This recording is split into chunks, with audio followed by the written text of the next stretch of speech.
Meus irmãos, que Jesus, a eterna fonte das nossas esperanças, possa envolver-nos agora e sempre, multiplicando-nos as oportunidades de aprender e servir na proporção dos nossos esforços e dos nossos merecimentos.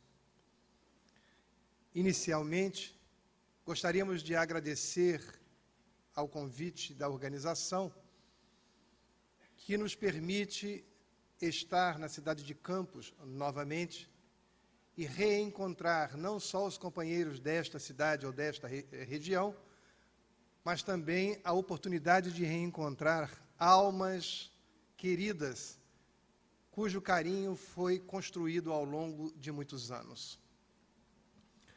O tema que nos foi designado, a Boa Nova do Cristo, traz alguns desafios iniciais.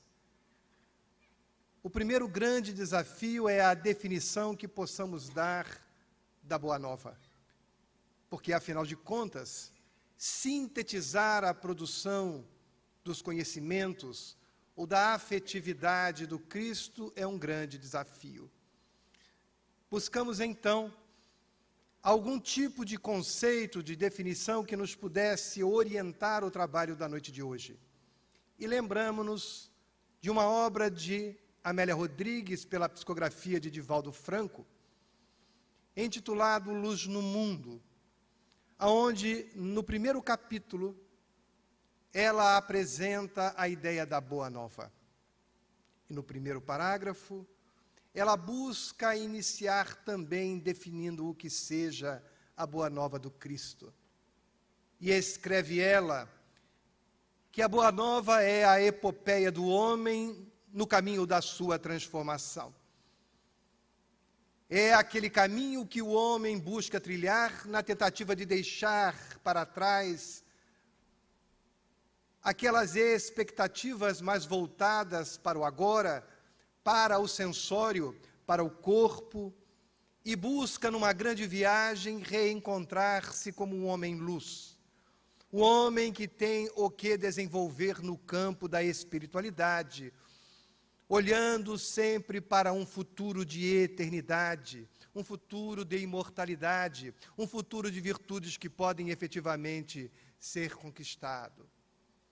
Então, nos apropriamos deste conceito do Espírito Amélia Rodrigues para resolver a primeira questão que apresentamos a nós mesmos quando da confecção deste trabalho.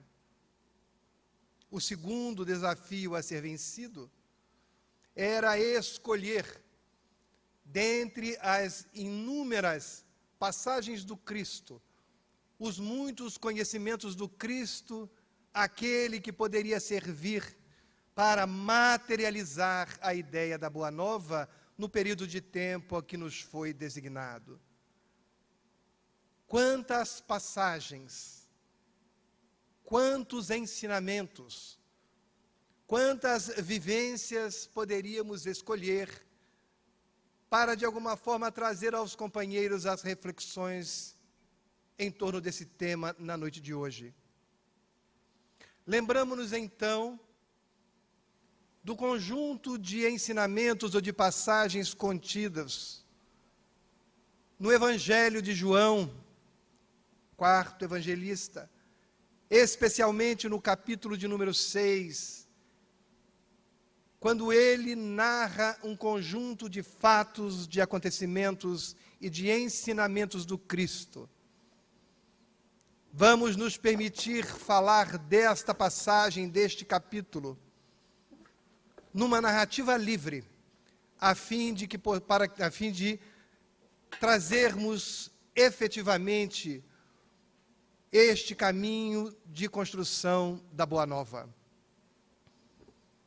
Nos seus 70 versículos, João começa informando que Jesus estava sofrendo perseguições no período da Páscoa, da sua última Páscoa.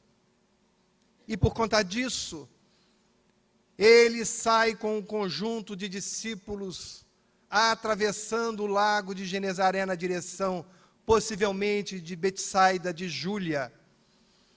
E enquanto se aproximava das praias de Betsaida, consegue perceber uma multidão que o procura, na expectativa de terem as suas dores, as suas questões, as suas enfermidades resolvidas pelo poder do Cristo. E narra João que quando esta multidão se aproxima de Jesus, imediatamente ele dirige a palavra a Filipe, um dos seus discípulos, e lhe diz: como faremos para dar de comer a todas essas pessoas? E imediatamente o evangelista complementa esta frase de Jesus dizendo: ao perguntar isso a Filipe, ele já sabia da resposta, ele já sabia aonde queria chegar com essa questão. E Filipe então lhe diz: Senhor, se utilizarmos 200 denários, não conseguiremos comprar comida para todos eles, capaz de distribuir mais do que um pequeno pedaço a cada uma dessas pessoas. Dirige então o olhar para André, irmão de Pedro, e ele imediatamente lhe diz: Senhor, a única coisa que temos por perto é este rapaz que possui 5 pães de cevada e 2 pequenos peixes. Como faremos, Senhor? E Jesus, como se tivesse preparado aquela oportunidade de apresentar-se à multidão, de falar das ideias superiores de que era portador naquele momento histórico, dirige-se aos 12 e lhe diz: reúnam estas pessoas em grupos, faça-os assentar. E começa então, utilizando-se dos 5 pães de cevada e 2 pequenos peixes dados pelo rapaz, começa a dar graças e a dividir. Ele divide os 5 pães e 2 peixes para um número que está apresentado no Evangelho de forma objetiva. Eram 5.000 homens, sem contar as mulheres e crianças presentes. E ele começa então a saciar a fome do corpo daquelas pessoas. E ao final do período de saciamento da fome, conta-nos João que Jesus dirige a palavra aos 12 e lhe pede: recolham o pão que não foi utilizado para guardarmos para o futuro. E conta-nos que o pão não utilizado no saciamento da fome foi juntado em 12 grandes cestos. E quando a multidão percebeu a grandiosidade daquele fenômeno que é conhecido pelos historiadores como o milagre não solicitado, porque ele partiu de Jesus, diferentemente da segunda multiplicação dos pães, também contido nos evangelhos de João, de Marcos, de Mateus e de Lucas, que é um milagre de multiplicação solicitado pelos seus companheiros. Senhor, diriam os discípulos, as pessoas estão caminhando há dias para ouvir-te. Algumas delas estão paradas aqui há tempo, aguardando o momento de ouvir as tuas palavras. Eles têm fome, Senhor. Como poderemos nós alimentá-los? Este é o milagre da multiplicação solicitado pelos discípulos, mas neste caso, que estamos nos utilizando para a construção da ideia da Boa Nova, é conhecido como um milagre não solicitado, porque o próprio Jesus se dispõe a fazê-lo, certamente com alguma intencionalidade, que seria descrita até o final do capítulo 6 do Evangelho de João. Então, tendo a multidão percebido o milagre e a intensidade da realização de Jesus buscam agarrá-lo para elevá-lo. E eles gritavam que aquele que é capaz de realizar um milagre daquele porte precisava ser ungido como o rei dos judeus. Não era possível que alguém que realizasse um fenômeno daquela magnitude não fosse colocado na posição que lhe era devido como o rei dos judeus. Mas eles queriam um rei capaz de mobilizar as forças do corpo. Naquele momento, a imagem de Jesus como realizador de um grande milagre atendia às expectativas antigas do povo judeu, que gostaria de ter um rei que lhe pudesse salvar da sanha dos romanos que os escravizavam, na expectativa profunda, não só de deixarem de ser escravos, como narra a difícil história do povo hebreu, mas no fundo estavam eles necessitados da oportunidade não só de libertar-se, mas de transformar os seus escravizadores em escravos. E Jesus já havia falado que não era essa a sua tarefa, não era essa a sua missão, não era para isso que ele havia chegado ao mundo. E quando percebeu este movimento, já conhecendo a intimidade do povo, ele se dirige aos 12 e enfaticamente lhe diz: tomem do barco e sigam para Cafarnaum, do outro lado do lago. E tu, Senhor, o que farás? Eu me retiro para a montanha para orar.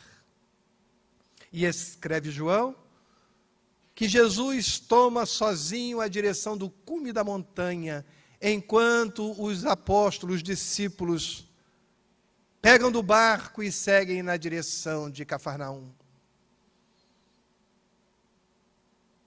Tempos depois, Jesus no alto refletindo, coisa que repetiria em vários momentos do Evangelho, inclusive no grande momento do Getsêmani, ele observa o barco tomando distância na direção de Cafarnaum. E como era comum ao lago de Genezaré, percebe que a tempestade lhes alcança.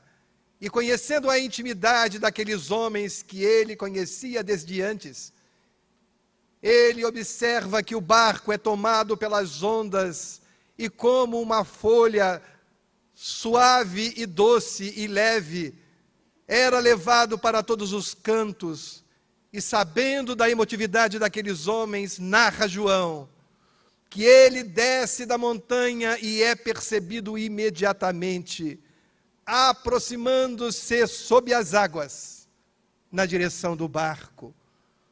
E dizem os discípulos, assustados uns, apavorados outros: o que é aquilo que se aproxima enquanto se seguram nas bordas do barco, que era jogado pela tempestade no lago de Cafarnaum, de Genezaré? É um espírito, disseram uns. É um fantasma, disseram outros. E Jesus então lhes diz: não se assustem, sou eu.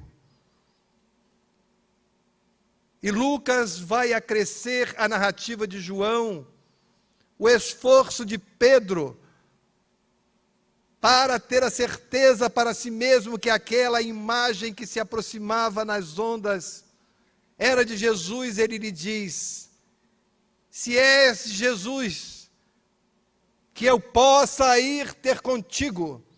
E então acontece outro fenômeno, quando Pedro se larga do barco na direção de Jesus e começa a caminhar sobre as águas, mas a sua emoção vacila, a sua fé fraqueja e ele começa a afundar, enquanto Jesus lhe dá a mão e coloca novamente no barco. Diz João que neste momento que Jesus toma do barco, eles alcançam a terra em Cafarnaum. Vamos ter então a primeira multiplicação dos pães, o milagre não solicitado. Vamos ter a segunda oportunidade de Jesus de domar os fenômenos da natureza, aplacando a tempestade. Na primeira oportunidade em que o Mestre havia mostrado o seu poder sobre os fenômenos naturais, ocorrera quando ele deixava com os apóstolos a cidade de Gerasa, aonde havia atendido o obsediado de Gerasa, e enquanto ele dormia no barco, a tempestade novamente toma, e eles, os discípulos apavorados, dizem: vamos morrer, e o nosso mestre dorme, e o acordam, dizendo: Senhor, vamos morrer. E Jesus então, pela primeira vez, aplaca a tempestade. Nessa primeira parte da passagem de João, vamos perceber que as criaturas identificaram em Jesus aquele que lhes sacia as necessidades do corpo. E porque ele conseguia atender às necessidades primárias, as angústias que eles traziam do dia a dia, eles observaram em Jesus a figura do Senhor, do Rei, do Salvador, do General dos Exércitos, que a história dos hebreus guardava. Jesus então alcança a cidade de Cafarnaum e continua João a dizer que na manhã seguinte a multidão havia novamente buscado aquele local na esperança de encontrar Jesus e dar continuidade àquelas experiências espetaculares e aos milagres que ele realizava. Não o encontrando, e vendo que ainda havia um dos barcos presos à borda de Betsaida de Júlia, tomaram dos seus barcos e foram na direção de Cafarnaum, a fim de encontrar Jesus. Quando a multidão alcança aquela cidade que Jesus transformou no seu quartel-general,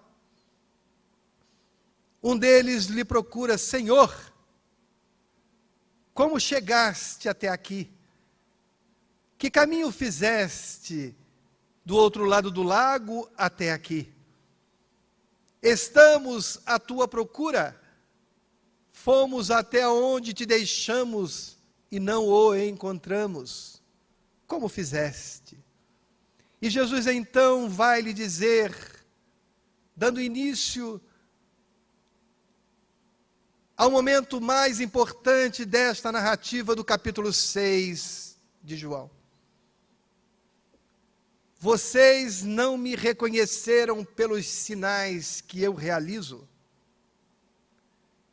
Vocês me reconhecem porque o que eu realizei diminuiu a sua fome e atendeu ao seu corpo. Mas eu tenho a dizer que não é o atendimento do corpo o mais importante. Temos que trabalhar em prol do atendimento do espírito. Não é o alimento que lhes dei para o corpo que é importante, mas o alimento necessário ao espírito.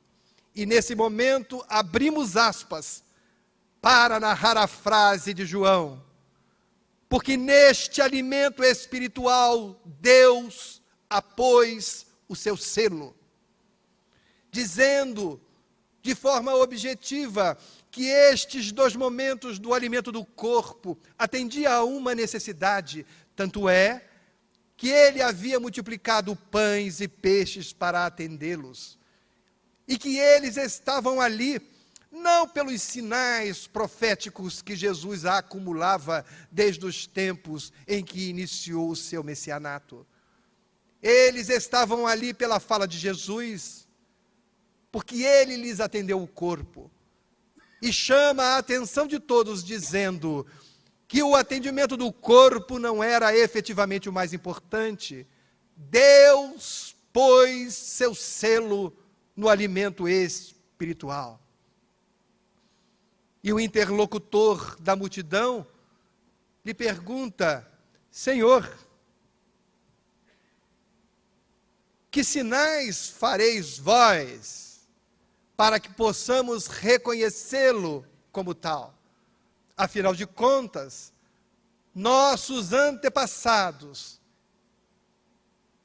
foram atendidos pelo pão que caiu do céu, referindo-se às ideias expostas no livro de 2 Reis, no Levítico, no Eclesiastes e no livro dos Salmos. Nossos antepassados foram atendidos na sua fome. Que sinais tem vós para nos dar? E Jesus, então, dando continuidade a este novo momento de aprendizado das criaturas, vai lhes dizer que não foi Moisés que multiplicou o pão do dia anterior. Não foi Moisés que multiplicou os pães. Quem o fez foi Deus, que produz o pão essencial e verdadeiro. E eles então vão dizer: Senhor, dá-nos então deste pão. E Jesus irá proferir a expressão que marca este segundo momento de aprendizado. Eu sou o pão da vida. E aquele que se alimentar de mim não terá fome. Eu sou o pão da vida. Aquele que vem após mim encontrará a vida eterna. Eu sou o pão que alimenta o espírito. E o pão que eu darei ao mundo é a minha carne. Vamos fazer um parêntese neste momento da narrativa para explicar a diferença da expressão de dar a sua carne nos outros evangelhos e essa mesma expressão contida no Evangelho de João. Vamos relacionar essa expressão contida lá por volta do versículo 60 a 63, quando Jesus faz uma relação entre a sua mensagem espiritual com o próprio corpo, com o que está contido também no Evangelho de João, no capítulo 1, versículo 14, quando ele diz que o Verbo se fez carne.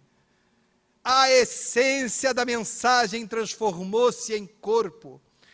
E toda vez que vamos encontrar a narrativa de João falando do corpo, ele não fala do corpo físico, mas ele fala do Logos que se transformou em carne. Aquela essência superior, o Verbo criador, o Verbo essencial, que se materializa no corpo que encarna nos homens.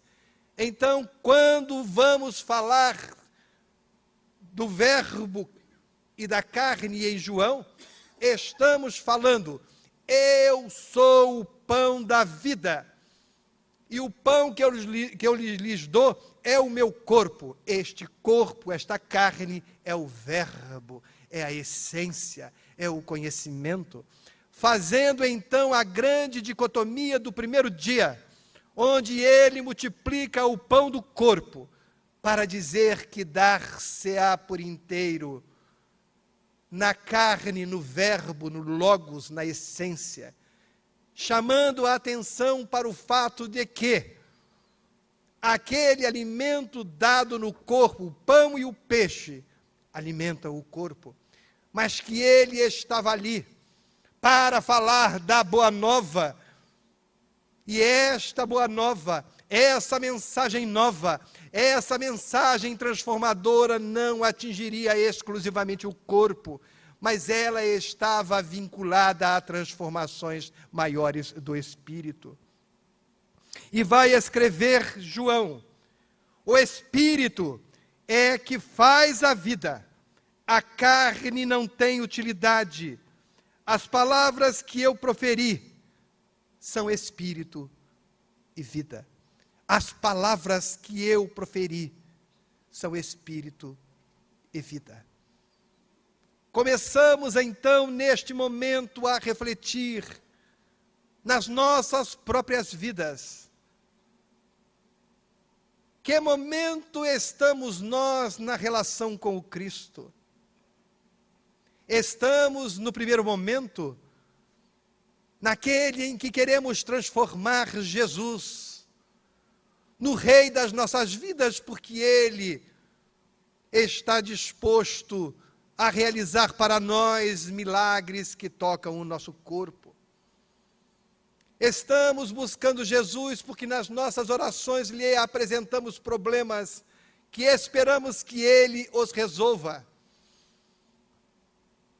Estamos nós ainda nesse primeiro momento alimentando a expectativa que as questões cotidianas possam ser resolvidas por conta das intervenções de Jesus ou então dos seus embaixadores, fazendo com que sejamos poupados das dificuldades e das lutas próprias de todo dia. É essa a nossa expectativa de relação com Jesus e com seus seguidores espirituais? Ou já estamos em condição de nos imaginarmos acolhendo a mensagem do Cristo, a carne que Ele nos deu, o corpo que Ele nos deu, sob o significado de João, que é o Verbo, que é a essência, que é o Espírito que transforma, independentemente das nossas dificuldades físicas? Já aprendemos que a mensagem de Jesus é transformadora, de dentro para fora. E espírita que somos, já conseguimos entender que essa transformação interior não obrigatoriamente nos isenta das lutas nossas de todo dia. Que é essa transformação a que somos convidados a realizar intimamente não nos abdica, não nos liberta, não nos afasta das questões necessárias para o aprendizado nosso de todo dia. E que essas questões, esses obstáculos, essas lutas, essas lágrimas fazem parte do processo natural das provas. As experiências novas que devemos superar a fim de fazermos-nos melhores hoje do que ontem e melhores amanhã do que hoje. Quem somos nós nessa grande estrada de aprendizado exemplificado pelo capítulo 6 de João? Somos os que buscam o alimento do corpo e elegemos Jesus, porque a fome do corpo foi saciada. Ou somos aqueles que ainda não entendemos para que veio Jesus, e é necessário que Ele nos diga que Ele veio para o Espírito e não para o corpo. Repetindo, o Espírito é que faz a vida, a carne não tem utilidade. As palavras que eu proferi são Espírito e vida. Dando continuidade a essas questões e a narrativa de João, escreve o evangelista que Jesus continua a falar, informando que Ele desceu do céu para essas realizações. E alguns que estavam ali no entorno começam a murmurar, dizendo: como assim Ele desceu do céu? Não é este o Jesus, filho de José, e de Maria, que nós conhecemos e que nós vimos crescer, como é possível ele dizer que desceu do céu se nós o vimos crescer? E Jesus então retoma, reclamando dos murmúrios daquelas pessoas, para perguntar a eles, mais uma vez, o que eles desejariam. E quando ele repete a mensagem da transformação interior, que ele havia chegado para oferecer às criaturas a grande mudança, e que ele não estava ali para as transformações do corpo, diz o Evangelho que ele dirá: muitos dos que estão aqui, naquela multidão de 5.000 que os seguia, não me entendem e não creem em mim. E diz com todas as letras: aqueles que não creem e aqueles que não estão dispostos à realização do Espírito, não encontrarão a felicidade na vida eterna. Os estudiosos desta passagem dizem que esta é a primeira grande crise do Evangelho nascente. É chamada de a crise de Cafarnaum, porque quando Jesus coloca em xeque a crença daqueles que o acompanhavam na busca dos fenômenos e dos milagres do corpo, diz-nos João com todas as letras: muitos se apartaram e foram embora e nunca mais voltaram a ouvir Jesus. Muitos se apartaram e nunca mais voltaram a ouvir Jesus. Jesus lhes conhecia a intimidade, certamente conhecia as suas expectativas. E quando chegamos a este ponto da narrativa de João, entendemos toda a lógica do milagre não solicitado. Ele oferece um campo de reflexão imediato, próximo às necessidades básicas do corpo, para depois contrapor essas necessidades à necessidade fundamental do espírito. E chama as criaturas a uma reflexão sobre esses dois extremos. E essa reflexão desenvolvida por Jesus no capítulo 6 de João pode servir-nos para o dia de hoje. Parece óbvio que todos temos a necessidade básica de superar as questões próprias do corpo.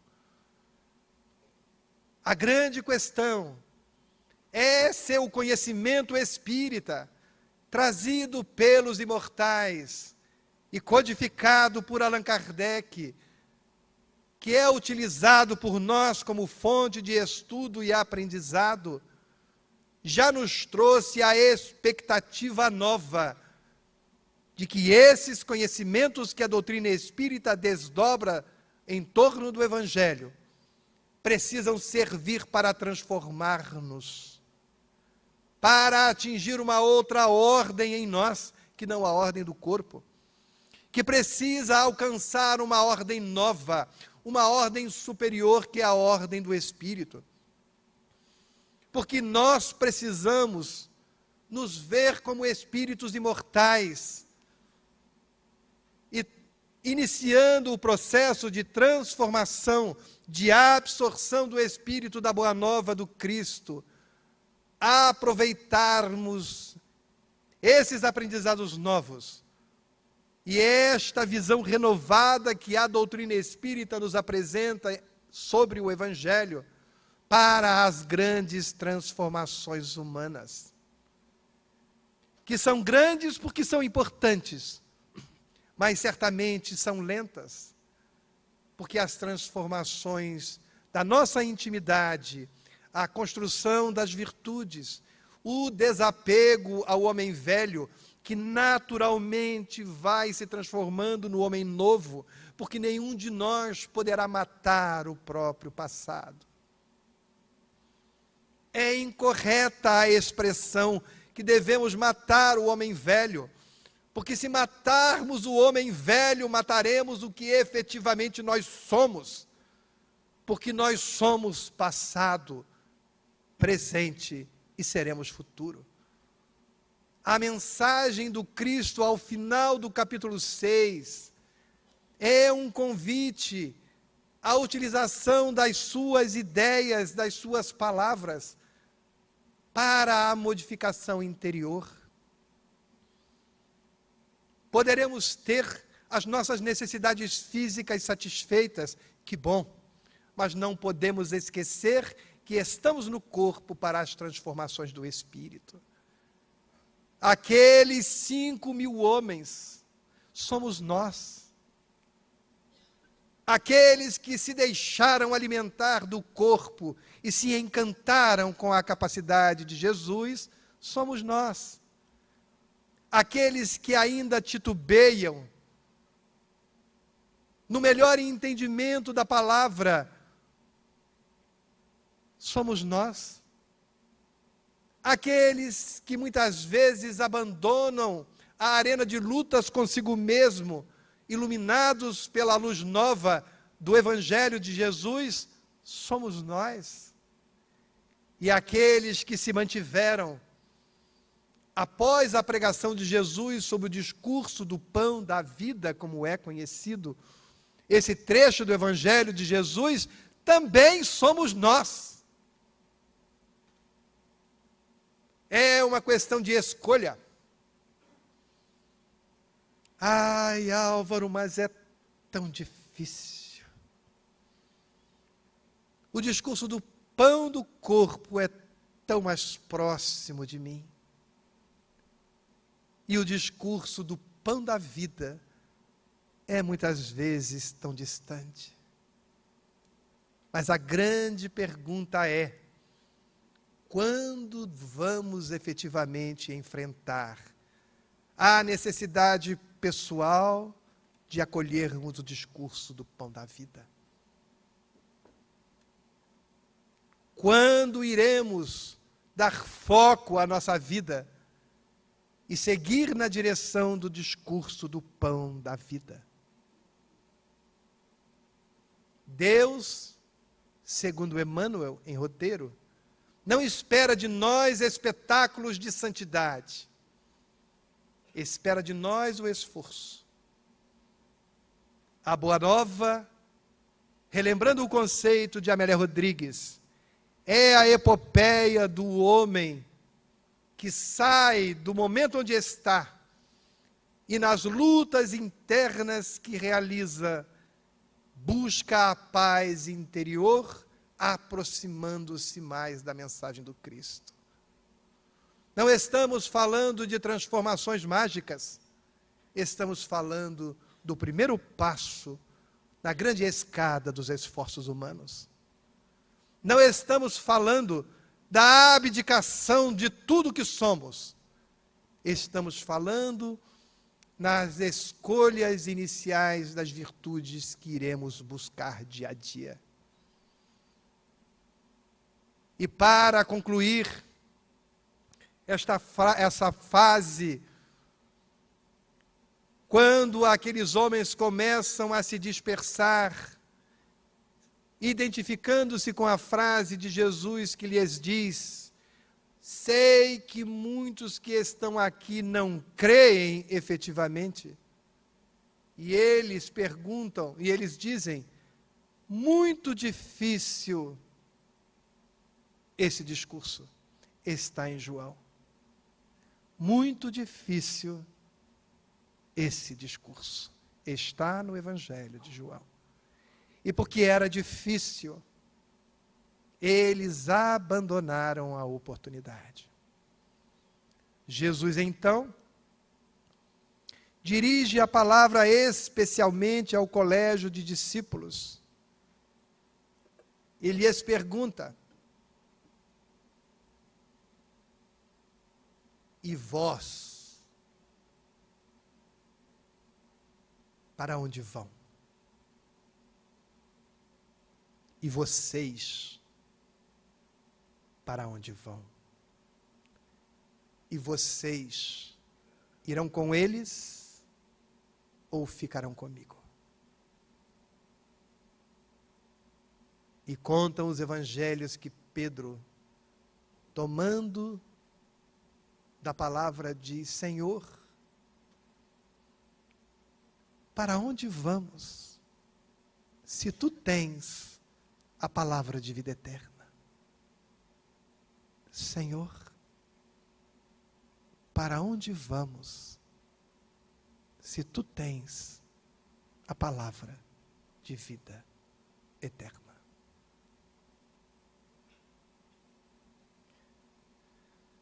Mais tarde, esses homens que, frente ao discurso do pão da vida, hipotecaram a sua crença em Jesus, esses homens teriam um momento de fraqueza ao longo do tempo. Esses homens fraquejariam, conforme a narrativa, no enfrentamento dos últimos dias de dor de Jesus. De todos eles, um se enforca numa corda grossa no galho da figueira brava, como diz Amélia Rodrigues, tomado pela culpa. E somente um deles estava ao pé da cruz. O outro, conforme houvera profetizado Jesus, negou-o 3 vezes. Para mais tarde, como narra o Ato dos Apóstolos, assumirem todos as tarefas que lhes eram próprias, para deixando-se tomar pelo discurso do pão da vida,